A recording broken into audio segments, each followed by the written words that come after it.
What's up, guys? So where the hell am I? Well, my wife and I are currently on vacation filming our 4th annual scary movie special. Every single October, we do a really fun scary movie special for you guys, and this year we're doing something really cool. And just to tease it a little bit, we are going to be talking about movies that take place in cabins in the woods. Of course, of the horror genre. So we actually went to a cabin in the woods and we're filming skits here. We're doing really cool stuff. And that's why my Luke Cage review is here, because I watched the entire series Friday, Saturday, Sunday. Then I drove like 8 hours to this really cool cabin in Tennessee. But my vacation is not going to stop me from talking about Luke Cage. So let's get into this show. First off, this is one badass character. I love Mike Colter as this character. He was really great in Jessica Jones season 1, and I was so pleased when I found out that I got to get an entire show surrounding this character. And he's just as compelling, if not more compelling, in his own show. This guy is brilliant as this character. He adds such a great layer of humanity to this guy. And I started to care about him a lot more than I expected, because he is an invulnerable character. He has skin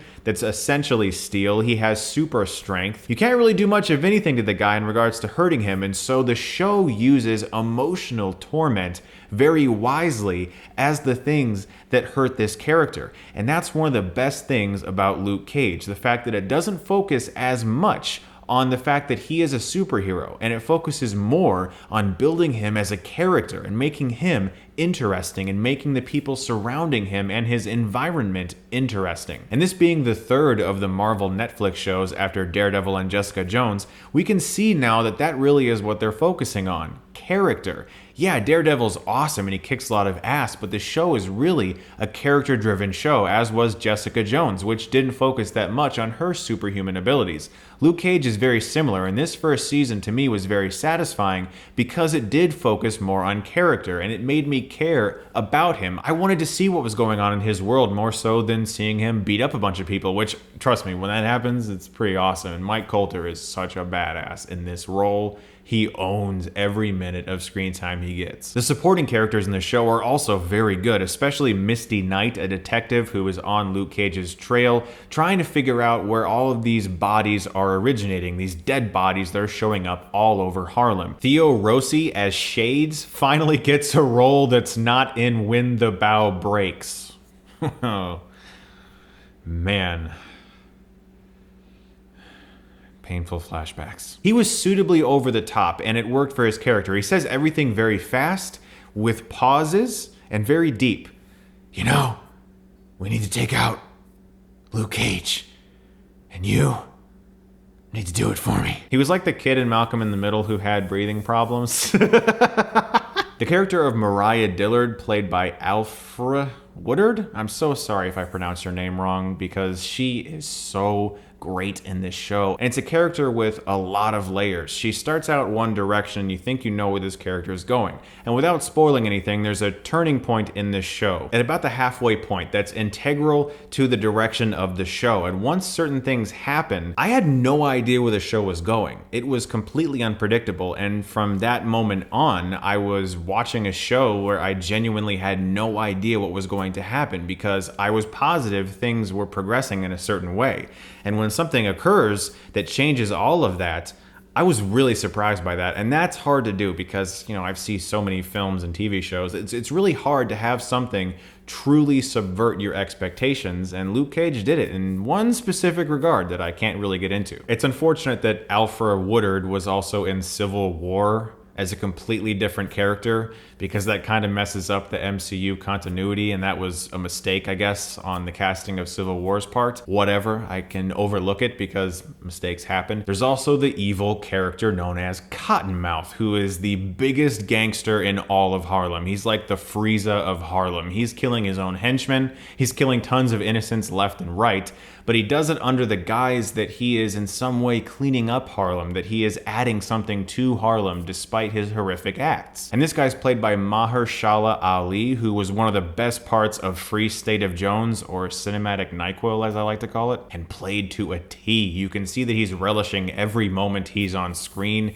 chewing up the scenery. There's a lot of over-the-top acting in this show, but it kind of works because the roots of Luke Cage are from the 1970s. The roots of the comic book were also very over the top. It's definitely tributing that era of film in the 70s where there were a lot of really over-the-top action movies starring mostly African-American actors, things like Shaft, you know, where it's just like a really badass guy who gets all the ladies and can do all the cool stuff on the streets. And that's one of the things I loved about Luke Cage, because it is a show that takes itself seriously and has a lot of intense drama. And there's also a really heartfelt message woven throughout season 1 in which the creators are really crying out to the youths of today to avoid crime and to do good things in their life. And even the adults of today who are involved in criminal activities to set a better example for the future generations. And that's definitely a message in this show that I really appreciated. And it does take itself seriously in that way, but branching back to what I was just talking about, it also has that whole fun element of it where Luke Cage says things like, "Sweet Christmas."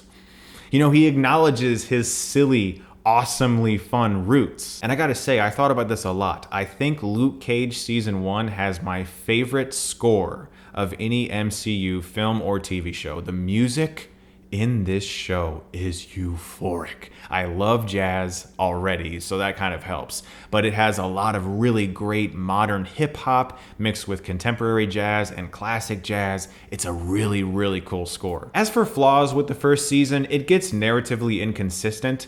Towards the last couple episodes, it gets a little silly as a character is introduced. It gets a little too over the top for its own good. A costume is introduced for one of the main villains, and I was just like, this isn't really working for me. Some of the narrative isn't perfect. It doesn't flow as well as it could. It jumps back and forth sometimes between less compelling characters and a little bit too much filler, where we really just want to get back to Luke Cage, being a badass, trying to survive. But it didn't really hinder me from wanting to watch the show more and more. It's filmed extremely well. It's a beautiful looking show. In regards to color correction, it looks like it fits within the universe of Daredevil and Jessica Jones, and that's a good thing because they all feel like they can coincide with one another. It's a love letter to Harlem. It's a call to action to avoid violence. It's an entertaining superhero show with great performances. I'm going to give Luke Cage season 1 an A-.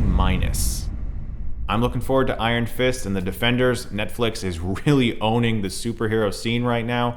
Guys, thank you so much as always for watching. Look forward to more videos very soon, and I hope you guys enjoy our upcoming Halloween skit we're gonna do later in October. You guys are the best. Thank you so much for watching, and if you like this, you can click right here and get Stuckmanized.